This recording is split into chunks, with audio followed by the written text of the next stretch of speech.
Então tá, pessoal.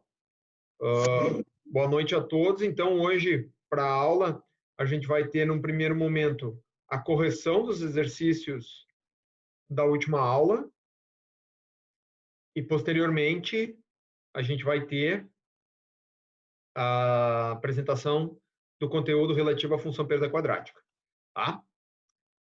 Então, deixa eu procurar aqui o gabarito dos exercícios que era para vocês terem entregue hoje, né? Que provavelmente entregaram hoje. Vamos ver aqui. Só um minutinho, que eu vou postar aqui para vocês verem, para a gente ver juntos, tá? Então, esse aqui era o primeiro exercício, né? As 5 cartas de controle abaixo devem ser levadas em consideração na questão 1 e 2. Então, aqui está aqui, ó, carta 1, 2, 3, 4 e a 5. Questão 1. Com relação às cartas de controle acima, perdão, é correto afirmar que a carta 1 representa um processo instável, pois a tendência ascendente entre os pontos 10 e 16. A carta 1 e 5 apresentam processos estáveis, enquanto a 2 e 4, e assim por diante, né? E a resposta correta era a letra E, que as cartas 1, 3, 5 referem-se a processos estáveis e as cartas 2 e 4 a processos instáveis, tá? Então, qual é a instabilidade na carta 2? Por que a carta 2 ela representa um processo instável? Porque aqui, ó, nós temos 7 ou mais pontos consecutivos acima do limite de controle. Ó, 1, 2, 3, 4, 5, 6, 7, 8, 9 pontos consecutivos acima do limite de controle. Então, isso, como a gente viu lá na aula de cartas de controle, representa que o processo está instável. E a carta 4, por sua vez, também representa um processo instável. Por quê?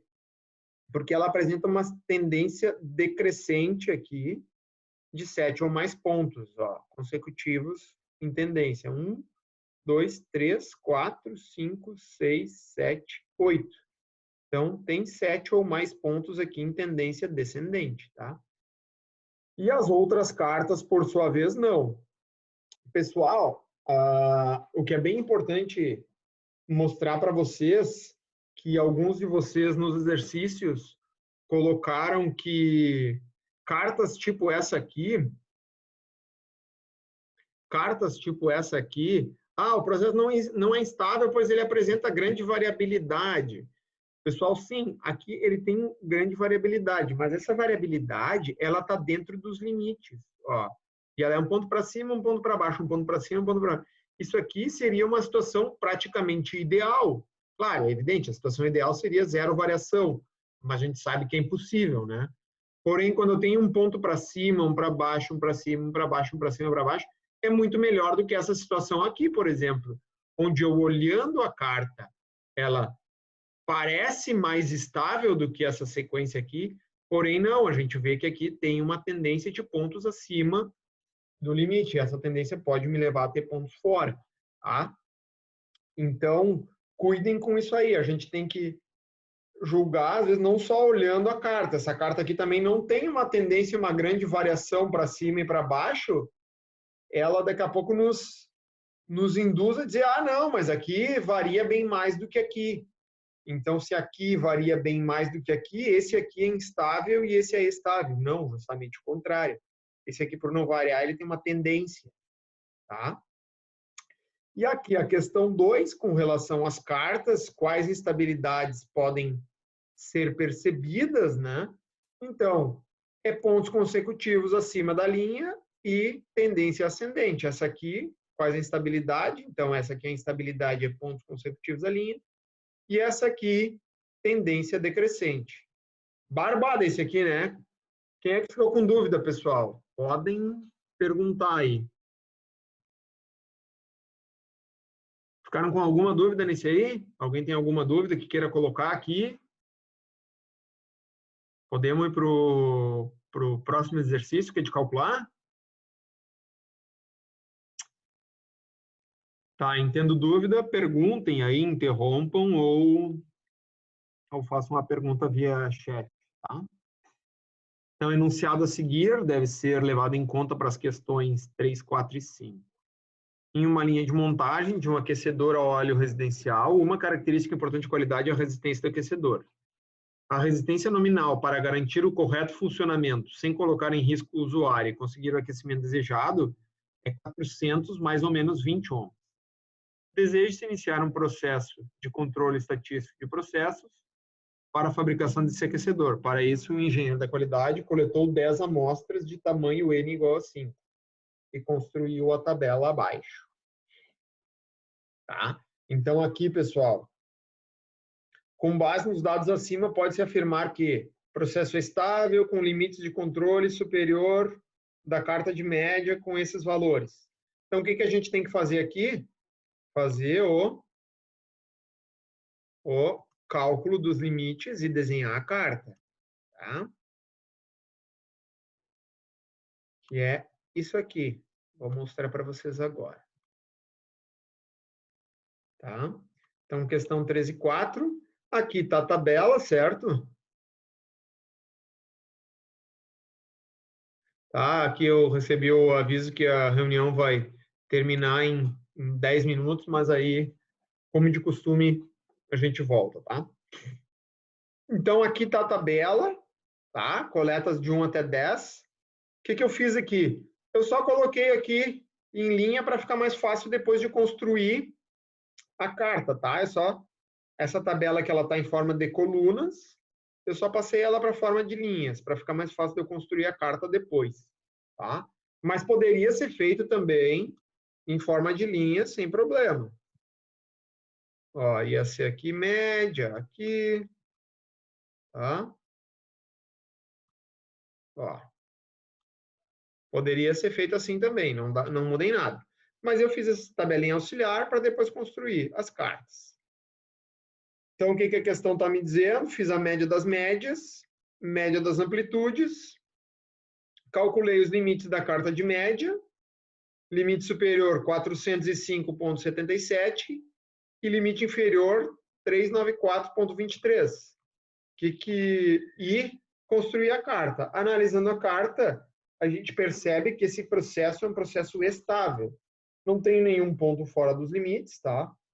Analisando a carta de amplitude também, nenhum ponto fora dos limites. Não tenho 7 ou mais pontos acima ou abaixo dos limites de controle.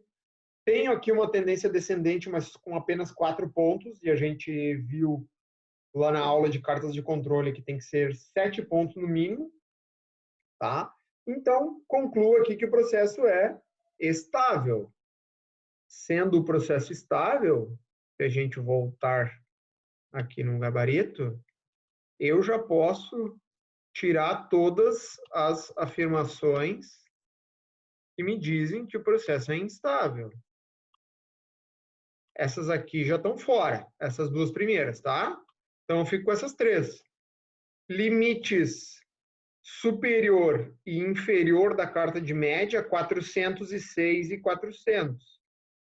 403,94 ou 406 e 394. Vamos ver lá quais foram os limites da nossa carta. Aqui, ó, 406 e 394. Tá, pessoal? Então, com isso, eu consigo dizer que a resposta correta para esse aqui é a letra E. Processo estável com limites de controle superior e inferior da carta de média em 406 e 394, respectivamente. Tá? Ô, professor, Sim, senhor.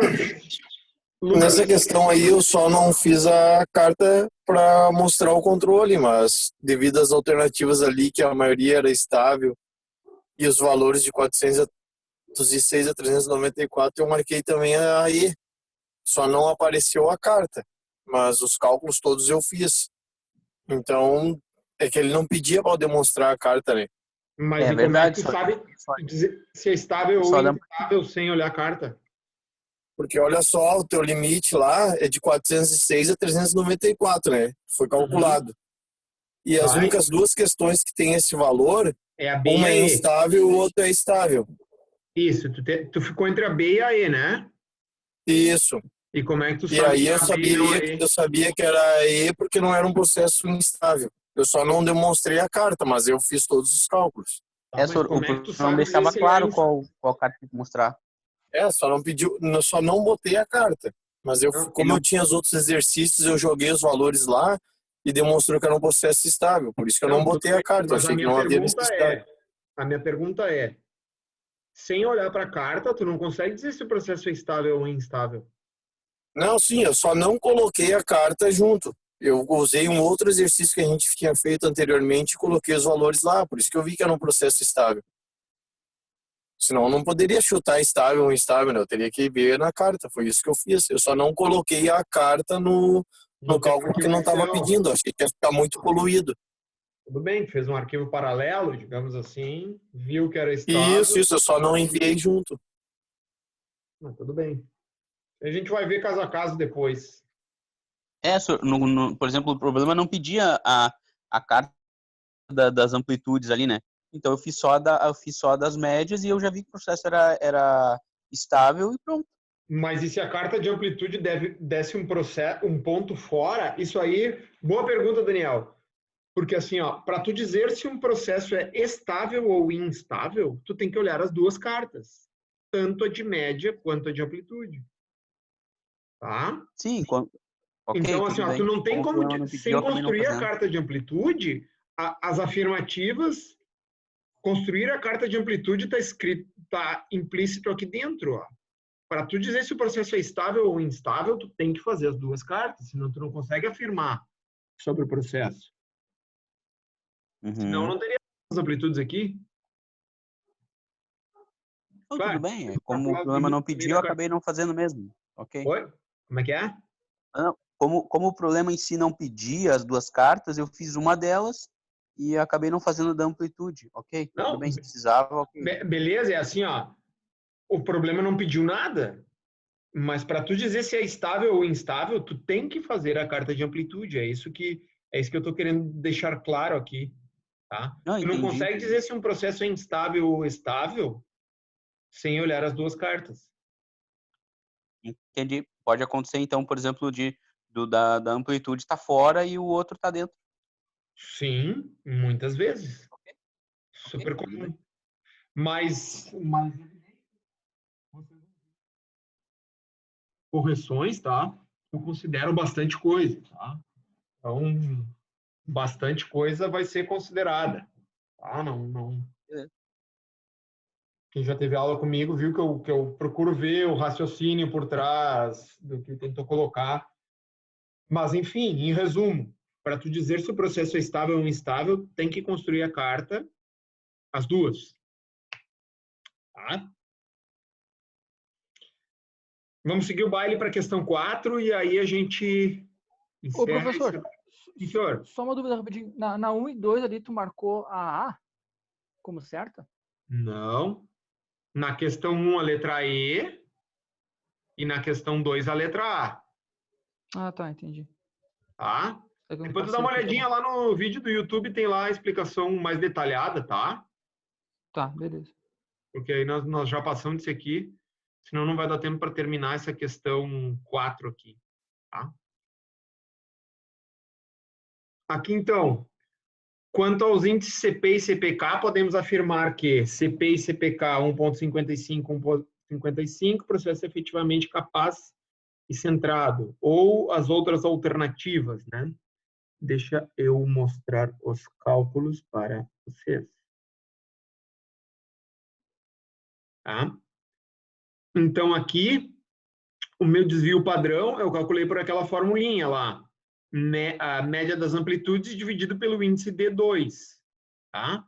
Como eu não tenho os dados, eu não consigo dizer qual é o desvio padrão. Eu não tenho os dados crus, né? Eu já tenho as médias aqui do N igual a 5. Então, fui lá na tabela, peguei o D2 para o N igual a 5, calculei o desvio. Aí, com esse desvio, eu vi, com o desvio e com a especificação, eu consigo calcular meu CP, né? O CP é limite superior de especificação menos limite inferior de especificação, dividido por 6 vezes o desvio padrão. E me deu esse valor. 1,55. CPK inferior, limite inferior menos média, média menos limite inferior, dividido por 3 vezes o desvio.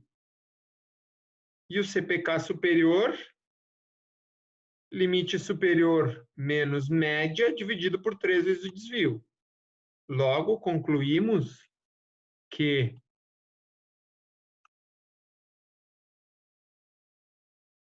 CP e CPK valem 1,55 e o processo é efetivamente capaz e centrado. Centrado porque CP e CPK deu o mesmo valor. Tá, pessoal? Vou encerrar esse vídeo aqui e aí aguardo vocês em 5 minutinhos aí para a gente dar continuidade. Aí, se tiverem alguma pergunta com relação àquela questão, a gente vê no próximo vídeo, tá?